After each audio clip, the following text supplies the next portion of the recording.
Every glance made it harder to breathe. Every moment alone with him felt like crossing a line I swore I'd never touch.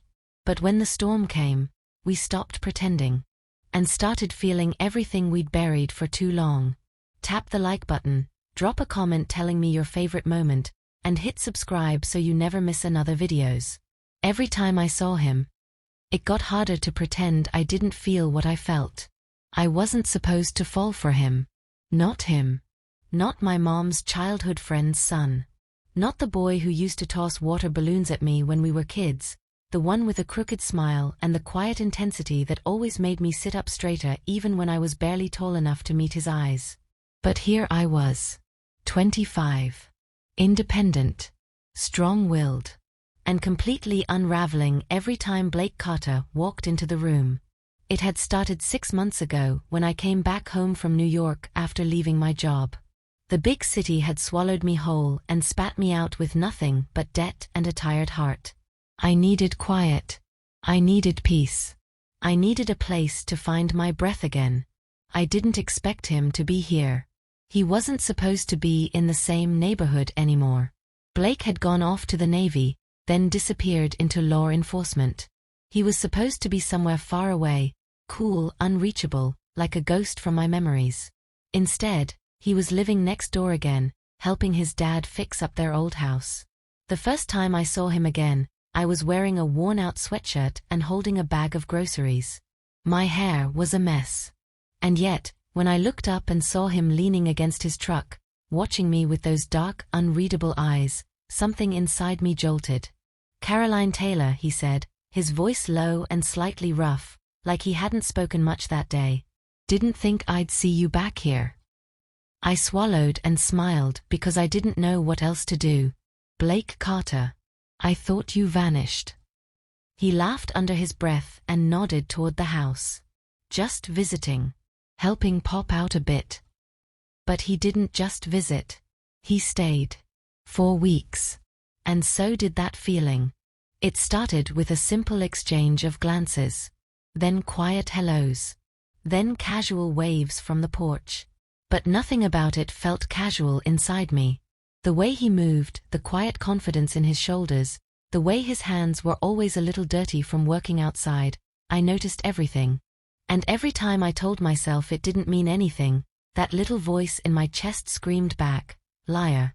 One evening, I was watering the backyard garden in shorts and an old tank top, humming to myself, when I felt eyes on me. I turned around and found him leaning on the fence, sipping a cold soda. He didn't say anything, just looked. The sun behind him cast shadows across his jaw, making his features sharper than they already were. "You spying on me now, Carter?" I joked, trying to keep it light. He smirked but didn't deny it. "Not my fault you sing like that." "Like what?" "Like you don't know I'm listening." That stuck with me. I kept thinking about it even when I went to bed that night, pulling the sheets higher to cool down my skin that suddenly felt flushed for reasons I didn't want to admit. I thought it would pass. But the more I tried to act normal, the more it consumed me. A week later, there was a barbecue at his dad's place. The neighborhood was small, the kind of community where people still brought potato salad in glass dishes and played old country music from backyard speakers. I wore a red dress, not because I wanted to impress anyone, but because it was the only thing that made me feel like myself again. When I walked through the gate, his eyes found me instantly. I felt it like a pulse beneath my skin. "You look," he started, then stopped. "What?" He leaned close and whispered just loud enough that only I could hear, "Like you belong somewhere else. Somewhere dangerous." It was silly, flirty, maybe even harmless.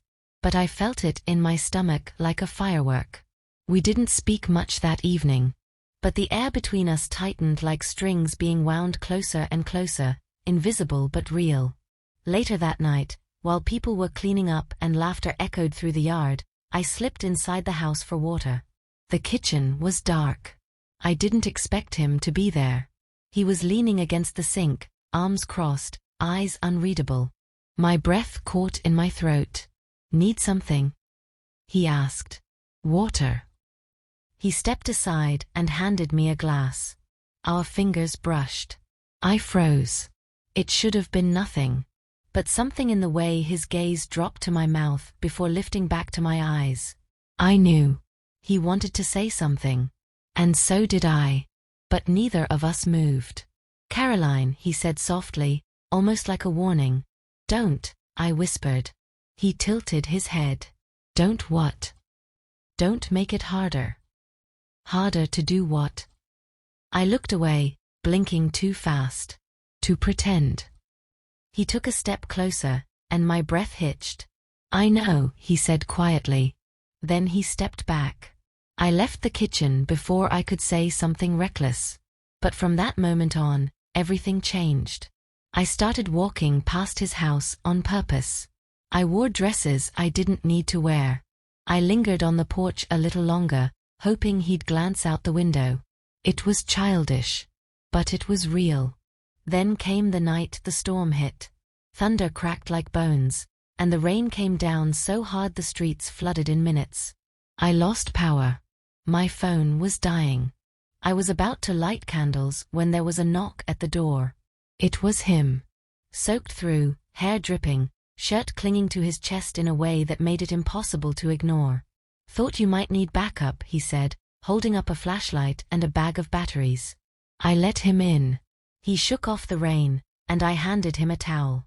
We sat on the couch, the glow of the flashlight casting shadows that felt more intimate than candlelight ever could. We didn't speak much at first. Just sipped wine and listened to the rain.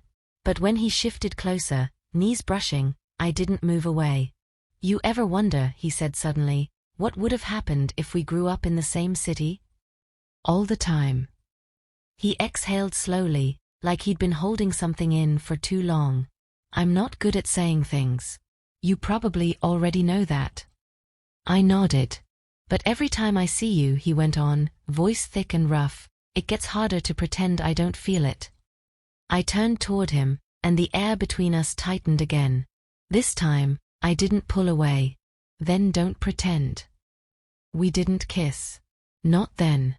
But our foreheads touched. His hand found mine. And in that silence, something shifted so deeply, I felt it down to my bones. The storm passed, but he didn't leave.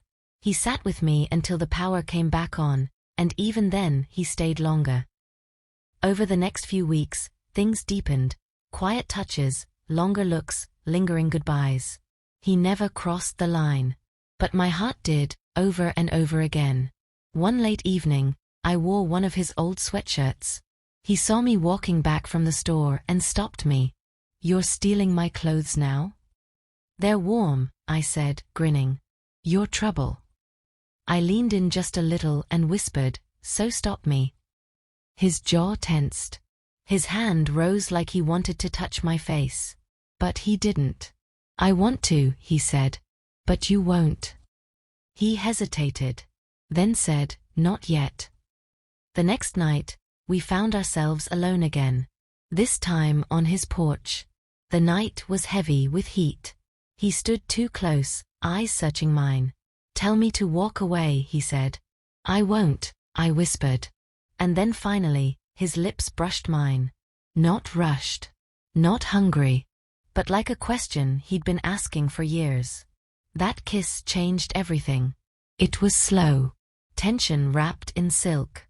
His hand cradled the back of my neck. My fingers curled into the fabric of his shirt.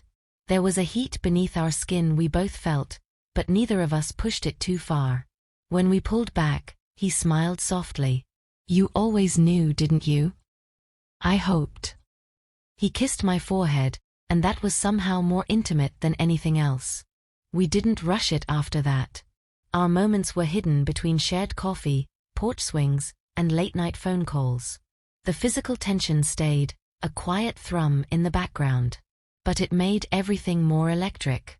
Sometimes he'd whisper things into my ear, words laced with heat, but always respectful. Always careful. He knew the line, and I loved him for not crossing it too fast. But the night we finally let go, it wasn't wild. It wasn't dramatic. It was quiet. Slow. Meaningful. We danced on the edge of it for so long, it felt like falling into something sacred. Every touch was a promise. Every breath a confession. And after, we just held each other. No words.